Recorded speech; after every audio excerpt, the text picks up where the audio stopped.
오늘은 제가 부동산 투자를 처음 시작할 때 많이 고민한 부분에 대해서 이야기해 볼까 합니다. 바로 아파트 한 동을 구입하기까지의 결심입니다. 부동산 투자는 구분 맨션을 구입하는 것이 아파트 한 동을 구입하는 것보다는 쉽습니다. 맨션의 경우 아파트보다 위치도 좋으며 역에서도 가까운 곳에 지어지는 경우가 많기 때문에 구입도 판매도 하기 쉽습니다. 그래서 저도 원룸 맨션 구입으로 부동산 투자를 시작하였습니다. 사실 처음에 구입하고 싶었던 건 아파트 한 동이었습니다. 보유하고 있는 시드머니가 한정적이고 최대한 공격적인 투자로 수익률을 극대화하려면 맨션이 아닌 아파트 한 동을 투자하는 것이 맞다고 생각합니다. 저는 아파트 한 동과 원룸 맨션 매물을 동시에 보러 다녔습니다. 머리로는 아파트 구입을 하겠다고 마음먹었지만 막상 제가 구입할 수 있는 저렴한 아파트 한 동에 물건을 직접 보러 가면 결국 실망을 하고 돌아오는 경우가 많았습니다. 예를 들면 주변에 편의시설이라고는 없는 사방이 논밭으로 이루어진 아파트도 있었습니다. 이런 매물을 보면서 아파트 한 동을 구입하기란 정말 큰 결심을 하지 않는 이상 어렵다는 걸 깨달았습니다. 아파트 한 동의 경우 수익률은 원룸 맨션보다 높지만 공실이나 수리비로 인해 수익이 마이너스가 되지 않을까 하는 염려가 있었습니다. 아직 아무런 부동산 투자의 경험이 없는 저에겐 첫발부터 아파트 한 동을 구입하기란 장벽이 너무 높았던 것 같습니다. 아파트 한 동이 사기 어려운 이유 첫 번째는 가격입니다. 원룸 맨션의 경우 위치도 좋으며 깨끗한 맨션의 경우 500만원대에서도 구입이 가능합니다.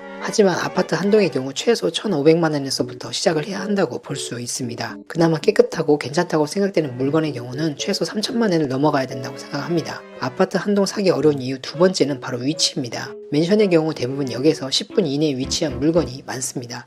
아파트의 경우에는 역에서 10분 이내의 물건을 찾기란 상당히 어렵습니다. 특히 수도권에서 찾기란 더욱 어려운 실정입니다. 아파트 한 동 사기 어려운 이유 세 번째는 공실의 부담과 수리비입니다. 아파트의 경우 방이 6개 내지는 8개가 있는 경우가 많은데요. 만실이 되는 경우도 물론 있지만 아파트가 공실인 기간도 분명 발생됩니다. 퇴실 후 리폼과 청소에 들어가는 비용과 입주일을 위한 광고와 부동산 수수료도 발생하게 됩니다. 만약 수리가 발생되게 되면 그에 따른 비용이 발생되게 됩니다. 아파트의 경우 방이 많은 만큼 세입자가 입주를 하고 퇴실을 하는 경우가 자주 발생할 수 있습니다. 아파트 한 동 사기 어려운 이유 네 번째는 현금화가 어렵다는 것입니다. 원룸 맨션의 경우 현금화가 쉽습니다. 하지만 아파트의 경우 팔리지 않는 경우는 1년이 넘도록 팔리지 않는 경우도 많이 있습니다. 마지막으로 아파트 한 동 구입하기가 어려운 가장 큰 이유는 역시 좋은 물건을 구입하기가 어렵다는 것입니다. 맨션의 경우는 괜찮다고 생각하는 물건이 꽤 많이 있다고 생각합니다만 아파트의 경우 괜찮다고 생각되는 물건을 찾아보기가 상당히 어렵습니다. 아파트의 경우 가격은 맨션에 비해 비싸기 때문에 대출은 필수라고 할 수 있습니다. 아파트의 경우 토지도 소유하기 때문에 대부분 역에서 멀리 떨어진 곳에 위치한 아파트가 대부분입니다. 건축 연수도 30년에서 40년까지 오래된 매물이 많습니다. 이런 많은 조건을 충족하는 아파트 한 동을 구입하기란 정말 어렵습니다. 1년에 1000건의 매물을 확인하고 100건의 가격을 교섭한 후에 10개의 대출 문의를 해야 결국 한 건의 매물을 구입할 수 있다는 이야기가 있습니다. 이렇듯 아파트 한 동 구입은 상당히 어렵다고 할 수 있습니다. 감사합니다.